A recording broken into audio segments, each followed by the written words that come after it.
Tape Deck Media.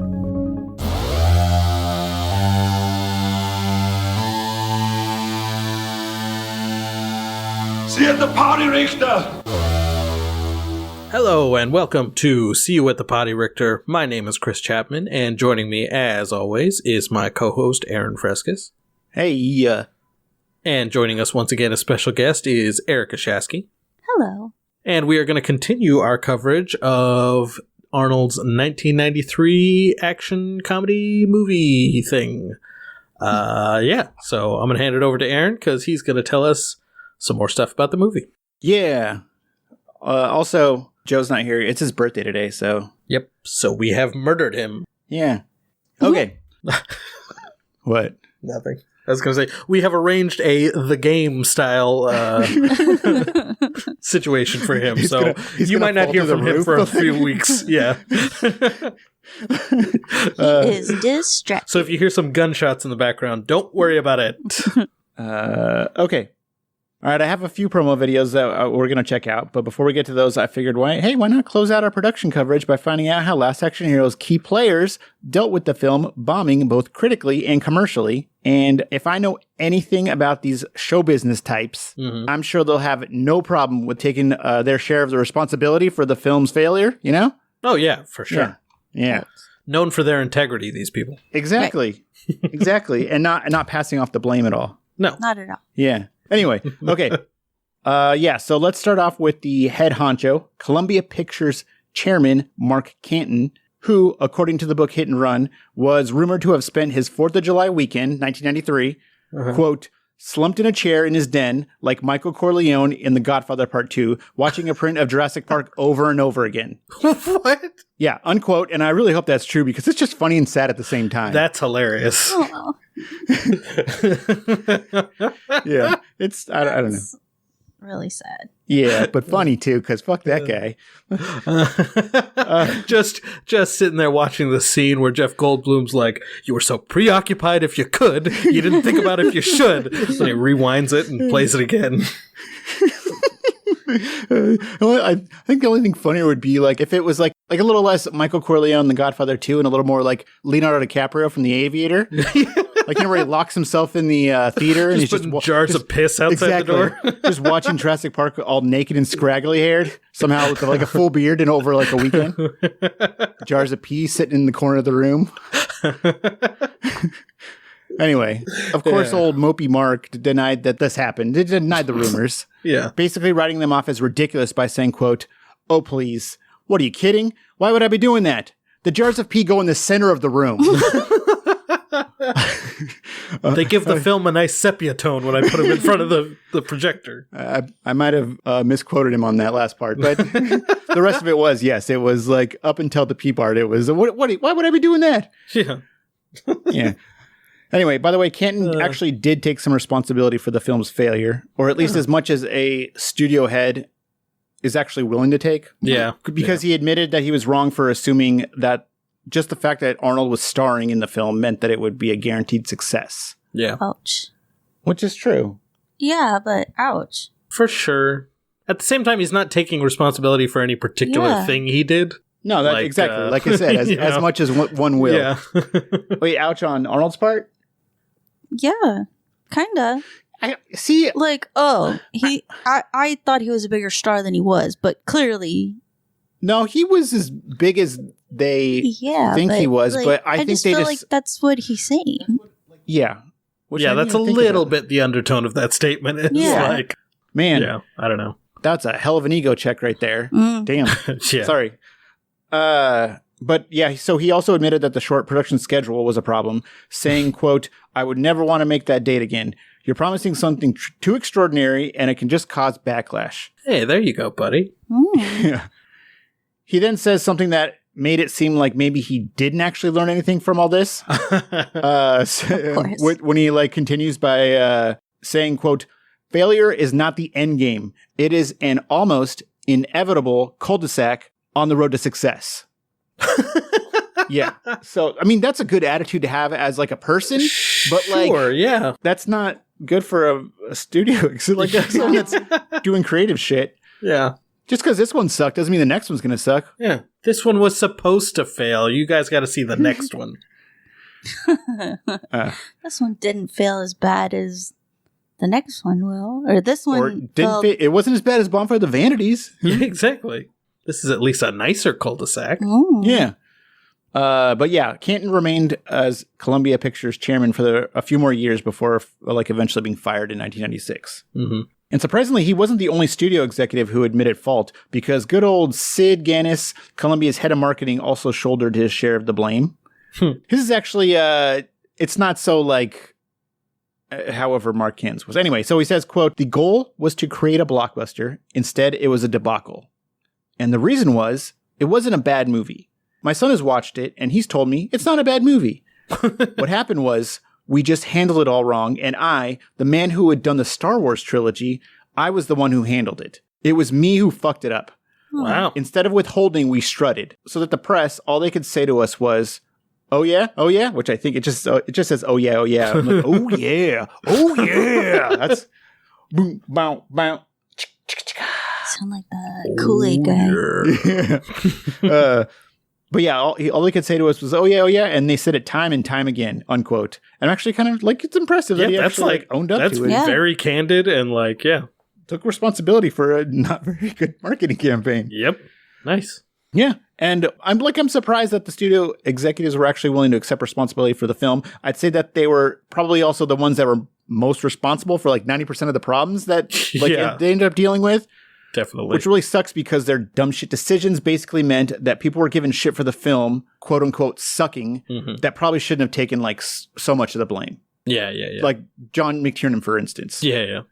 The director, what's his so people were shitty about Austin O'Brien too, yes. right? Yeah. So Shane Black was shitty about it. Was it just Shane Black? I think it might have just been Shane Black.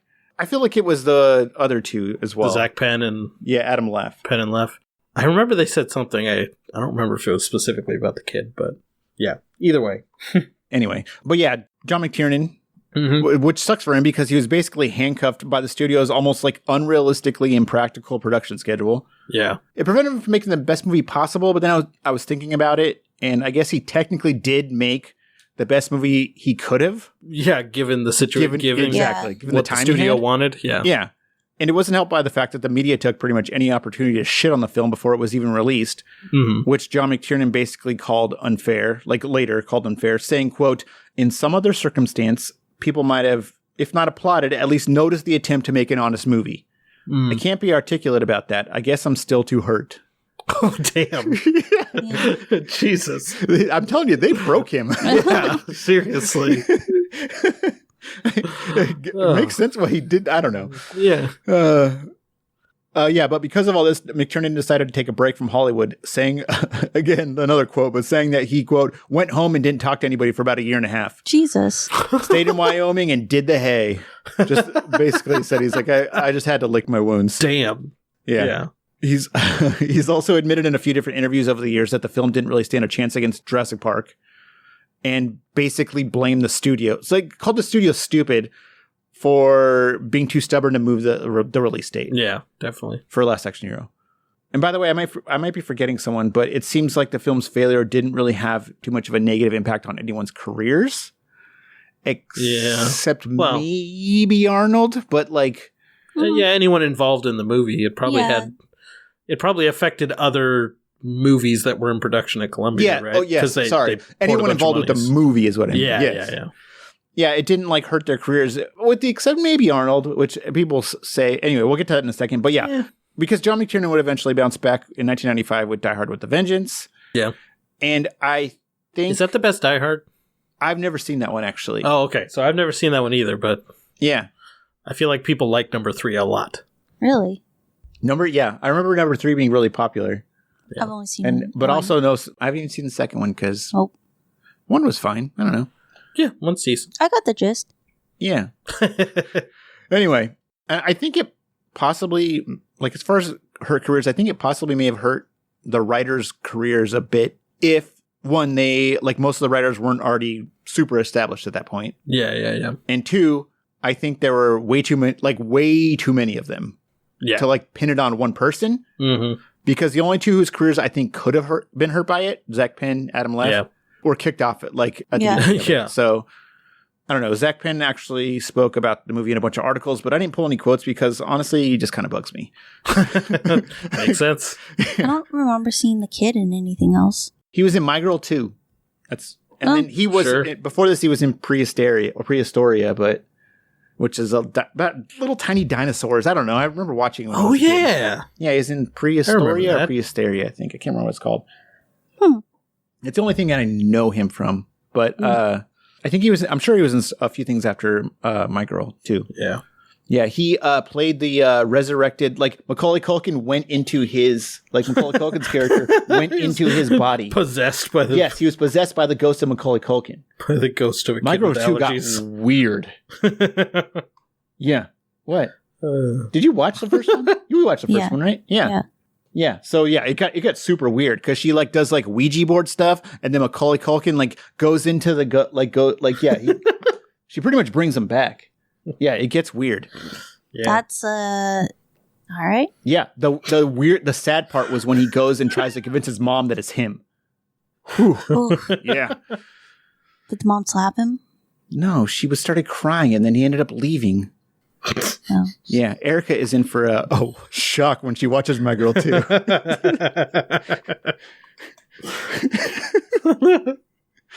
What? Nothing. I don't know if I believe you right now or not. She's like, what is this bullshit? Right? Yeah. I'm okay. Continue. Oh, he was in 4 episodes of Touched by an Angel. And that's kind of it. I used to really like that show. I used to watch that show. Yeah, I've seen the show. That's what our parents watched. Yeah. It was fine. Like it was just a weekly. It was Law and Order God. You know? But yeah, it was. I don't know. Like what people sin, the angels help them out. I don't even think it was about sin. I think it was just like it was more like a A-team situation. They just go around helping people.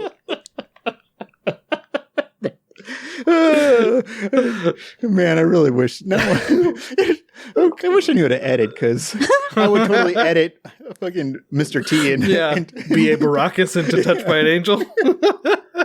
What's that lady's name? Della Reese? Yeah, Della Reese. Yeah, that's right. Anyway, so sorry, she was on the A-team. Really? 1 episode as Mrs. Baracus. Nice.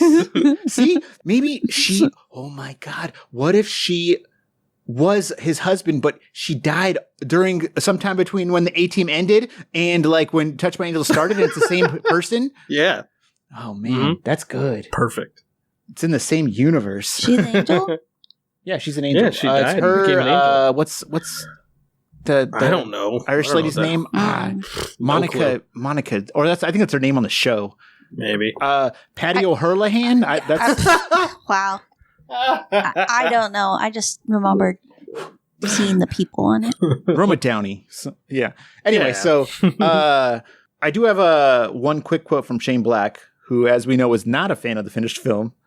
And he later said about it, quote, "It should have been a movie about wonder and sadness. It was instead a movie about crowd-pleasing moments where little boys are just screaming, yeah! Like we're supposed to cheer? Like we were supposed to cheer. I don't know. I'm trying to get it. Satisfying an audience and making them cheer are two different things.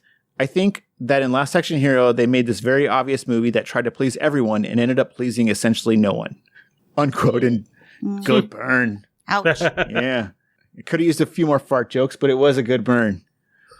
Anyway, but yeah, like I was saying, the only one whose career I guess you could maybe say was hurt by the film's failure was Arnold. But also not really, because his movies going forward were still successful until I think The Sixth Day, or like in Collateral Damage. I think The Sixth Day did all right, and then Collateral Damage actually lost money. Mm-hmm. But then Terminator 3 was after that, so yeah. Anyway, they just weren't as successful as everything before Last Action Hero.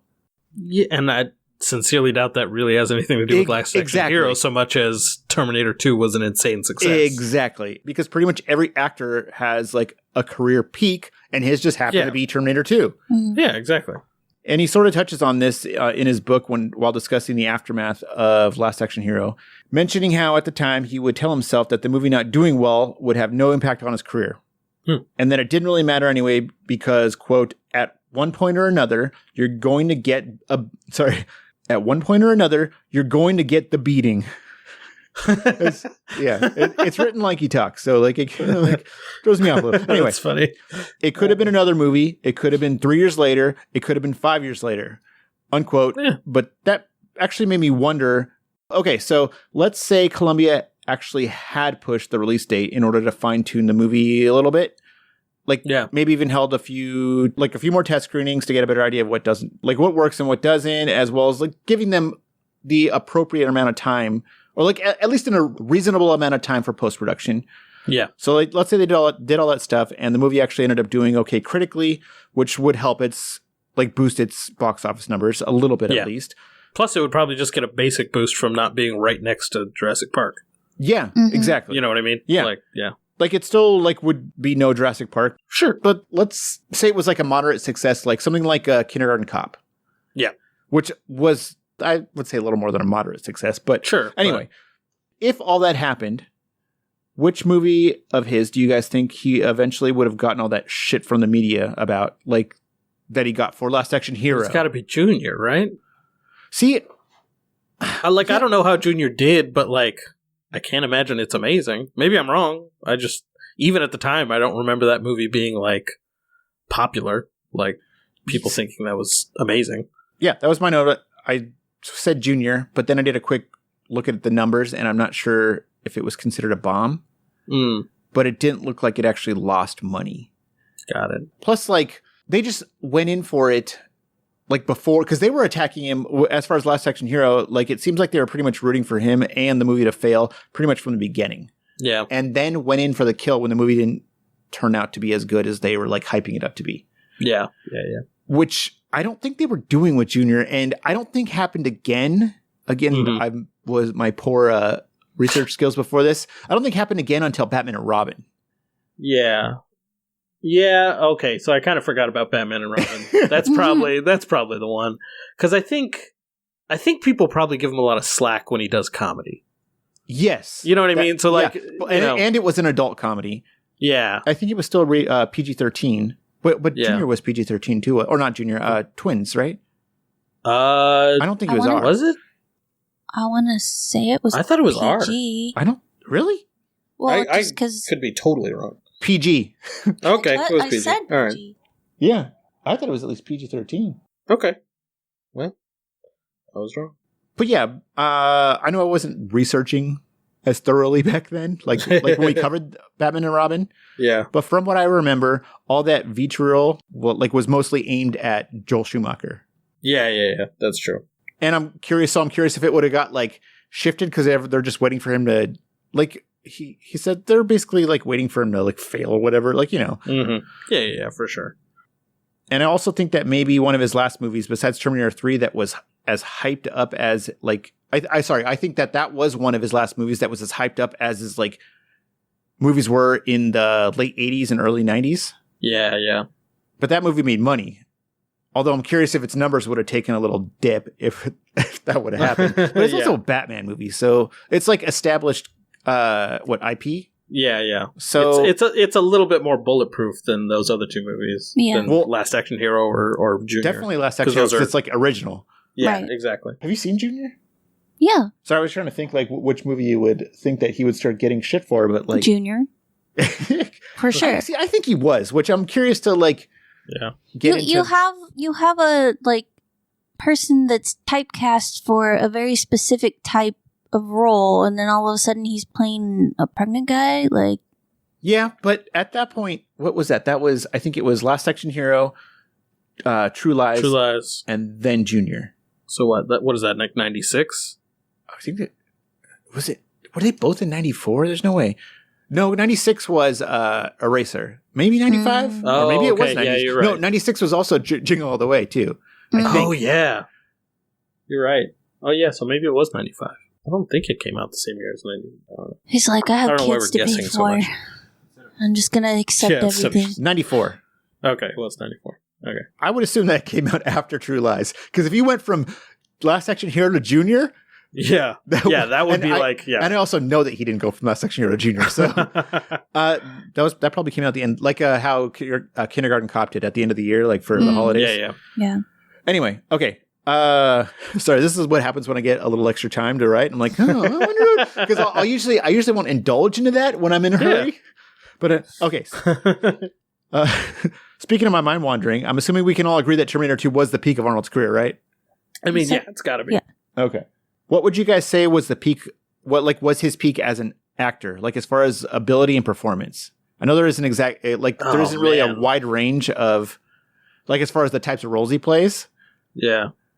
But what would you go with as far as like from the options available or from the ones you've seen? I think he's still like growing and changing. Yeah, that's the thing. It's like he's not in a ton now. I really think his later stuff. Yeah, like my first thought was Maggie. Yeah, like I was Maggie. say I was also thinking Aftermath? No. Well, yeah, but no. I was that guy's- Fubar? No. Well, I was thinking Fubar, yes, but I was also thinking the Last Stand? yes. Okay. Sorry. Yeah, I mean, That's okay. if I'm talking about like purely dramatic acting, it's got to be Maggie, right? Like, I think that's plays to his strengths in a way that Aftermath doesn't. Like, Aftermath is a real stretch for him. It's like a very challenging role. I was trying to decide between the two, and I realized that I don't really remember too much of him, like anything from Aftermath. As far as like, I remember being impressed, like when we watched Maggie. Yeah. Like I don't know, it was just something different. I remember thinking like he did a good job handling the emotional scenes. Yeah, I think he's more suited to the role in Maggie because it's about being a dad. I mean, so was Aftermath is like, yes, he got to be a dad for about 5 minutes in Aftermath. No, I understand what you're saying, but like his whole thing in Aftermath is like just sort of being like dealing with after the fact, like dealing with grief. It's not really it's not about him losing a daughter specifically. It's just about dealing with grief. Whereas Maggie is very specifically like his struggle as a father to a daughter who is going to die. Yeah. I don't know. That feels like it plays to his strengths a little bit more. Yeah. He gets to be like a father figure and sort of, I don't know. I think True Lies is pretty good because it also is similar. He gets to do the action stuff. I know it's not on the same level dramatically, but he gets to do the action stuff. He also has to do the family stuff. Yeah, it felt like a little bit of a stretch compared to what else was he a Family Guy? I don't know. Jingle All the Way. Definitely, definitely better than Jingle All the Way. Fubar was just the same character, pretty much, right? Like, yeah, essentially. I felt like Fubar is like how his family would be if he continued the story of True Lies. Well, no, because she ends up an agent with them at the end of True Lies. Yeah. So I don't know if he never like that. If True Lies never happened, yeah. Plus, I have a bad taste in my mouth from Fubar. I don't feel like anybody on that show was trying except for like Fortune Feimster. Like, I don't feel like anybody was really doing that great of an acting job. And you know what? Gabriel Luna was trying. Yeah. I mean, I liked it, but I like him. Don't remember anything about it, so that's not the best. Yeah. We got to do a second season, so that'll be fun. Yeah. But yeah, like, I don't know. And probably Maggie. But as far as like his more Schwarzeneggerian type roles, I'd probably say either Twins or maybe Terminator 2, I guess. I don't. The Terminator ones are tough because it's like not the first one. The second one's a little more. The second one's a little more. He's got a little more personality in it. Yeah. But Twins was. He's kind of firing all cylinders in Twins. But yeah, probably True Lies as far as like his action comedy stuff is like. Yeah. It's like a good balance. He has to do the badass stuff, but he also has to play vulnerable because he's got to deal with the wife and kids and like facing his own flaws as like a husband and father. Yeah. Yeah, I don't know. Anyway, I only mentioned that because according to John McTiernan, Arnold had been working on expanding his acting skills for Last Action Hero. With McTiernan saying, quote, "He could never have done that before. He never would have allowed himself. It made him very vulnerable, and he was very proud of it. And to be rejected so soundly when he allowed himself to be so naked, it sort of like broke his heart. But I suppose that's too flowery a phrase. It broke him up terribly. Yeah. But yeah, so, and you could tell, like, he was, which I think is obviously is from like Shane Black giving the character a little more depth, but like his whole like, I'm not real, like the whole thing. Yeah, that part and the part when they go to his apartment. Yeah, when they go to his apartment, but also when they're in the real world in the rain looking for Benedict. Yeah. And and Danny like pretty much like he's like, dude, you're nothing like, here. Fucking your shit doesn't work here. Mm-hmm. Yeah. And he's like, believe in me. So speaking of that, it sort of makes his complaints from people during the test screening kind of sad when they're like, I don't want to see Arnold sad. Yeah, exactly. God, why is he talking about? Can he at least be punching someone while he's talking about this kid? Him act. Exactly. Yeah. Like, why is he talking to this kid about his dad dying from cancer? God, just make with the bang bangs and the funny accent. Yeah. But yeah, like Tierney was saying, Arnold ended up not taking all this criticism very well. Yeah. Talking about how he dealt with the embarrassment of the movie not doing well in his book, with him saying, quote, "As always, I had two voices battling inside my head. The one saying, 'God damn it. Oh my God, this is terrible.' And the other saying, you know what I like to think? That in his head, he's like, 'As always, I had two voices battling inside my head. The one saying, 'God damn it. Oh my God, this is terrible.' And the other saying, 'Now let's see what you are made of, Arnold.'" Because he calls himself Arnold. Yeah. "Let's see how ballsy you are. How strong are your nerves? How thick is your skin? Let's see if you can drive around in a convertible with the top down and smile at people knowing that they know that you just came out with a fucking stinker. Let's see if you can do that." Unquote. That was pretty good. And the only thing I think you're wrong about is I think in his head he calls himself Mr. Universe. Anyway, so he actually speaks a bit more candidly about the embarrassment he felt after the movie failed in the 2023 Netflix documentary about his life, which was titled Arnold. Mm-hmm. So I'm going to show you guys that real fast. Schwarzenegger. When Last Action Hero came out, I had reached my peak after Terminator 2, having the most successful movie of the year worldwide, not just in America, but worldwide. So at that point, everyone was gunning to take me down. Not everyone is taking to Arnold Schwarzenegger's wild new movie, The Last Action Hero. In fact, some of the reviews have been downright nasty. Last Action Hero flies uncommonly close to turkeydom. I cannot tell you how upset that I was. It hurts you. It hurts your feelings. It's embarrassing. You get embarrassed when you watch the box office. I remember calling Arnold on the Saturday morning, and I hadn't really read the news. This is James Cameron. I said, "So, how'd the picture open?" He said, "Terrible." It sounded like he was like in bed crying. He took it as like a deep blow to his brand. I think it really shook him. I said, "What are you going to do?" He says, "I'm just going to hang out by myself." That's the only time I've ever heard him down. I didn't want to see anyone for a week. But you keep plodding along. And my mother-in-law also said this all the time. It's just, let's just move forward. Yeah, let's just move forward. Let's go move. It's a great message. Okay. But yeah, he also talks about this in his book, and he actually attributes Maria Shriver with being incredibly supportive during this time. With her pointing out that the movie might not have done as well as expected, but he should still be proud of it because it's a good movie. Mm-hmm. And also keep in mind that 2/3 of his movies were hits, and their life is good. So don't try not to take it so seriously. Yeah.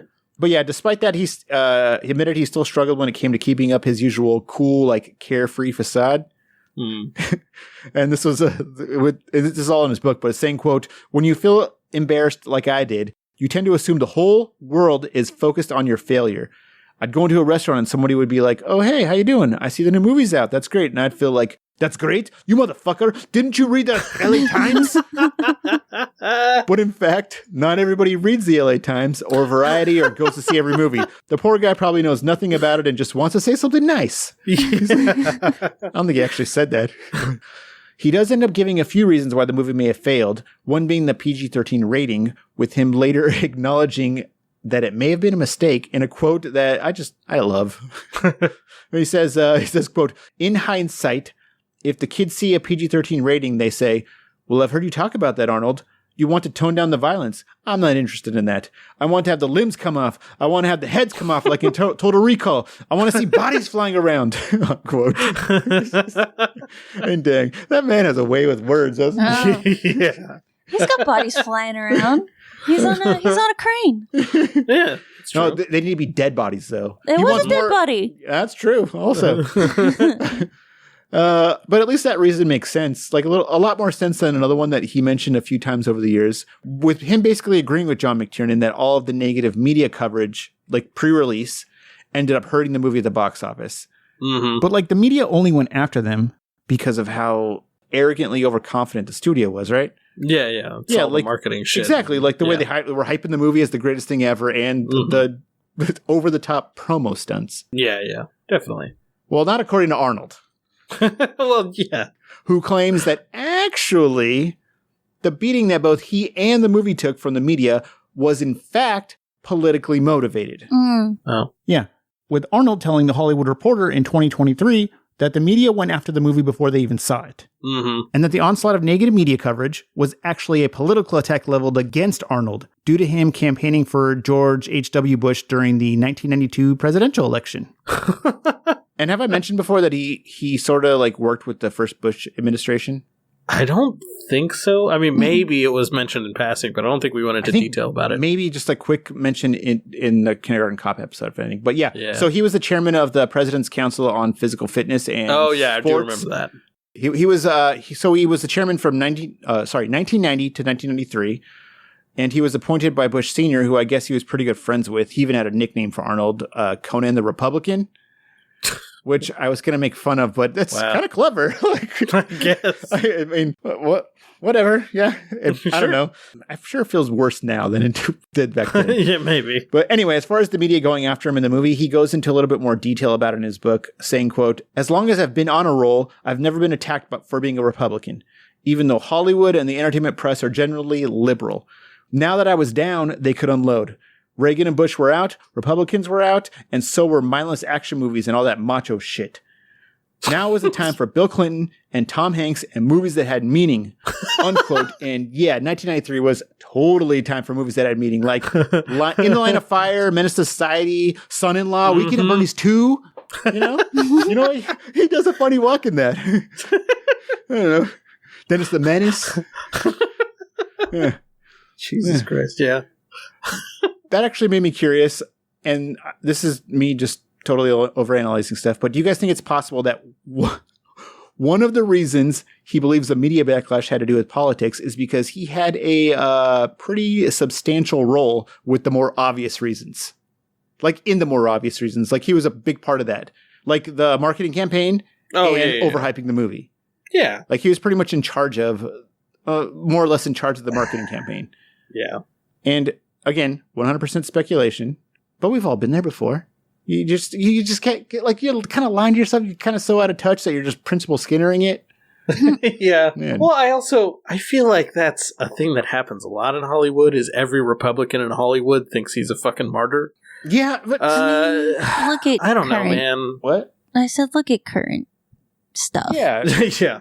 But even taking, I don't know, even not taking into account the last 15 years and the weird political stuff that's been going on, I feel like everyone who's a Republican in Hollywood thinks that they're fucking being oppressed. Right. I don't know. Yeah. Or targeted or... Which, like, don't get me wrong, Hollywood tends to be on the liberal side. Yeah, definitely. Even to an annoying degree, often. Like, you know, shitty liberal celebrities, but I don't know. I mean, they're usually those shitty liberal celebrities, their intentions are good. They're just way too, like... They're out of touch. Like you were exactly. saying. Like, they're all out of touch. It's just that, you know, most of them align themselves liberally, and yeah. Yeah. By the way, I was not implying that was true, because I don't know jack dick about how the media works or why they do the things they do. It's just that he's so, like, moderate for a Republican. Yeah. And definitely progressive. Oh, yeah. And I mean that, like, the moderate and progressive thing is 100% like a positive thing, because I don't know a ton about his political beliefs, which is stupid, but I do know that he's pro-environment, not all like one of those dumb assholes that's like, global warming's not a thing. Yeah. Yeah, he hasn't like dug his heels in and tripled down on all the conservative bullshit that most of them do. Yeah, and he's always been like that, and he's a little more, I don't know exactly how much, but I know he's like a little more pro-gay for LGBT. Yeah, LGBTQ. Yeah, than everybody on Republican, pretty much.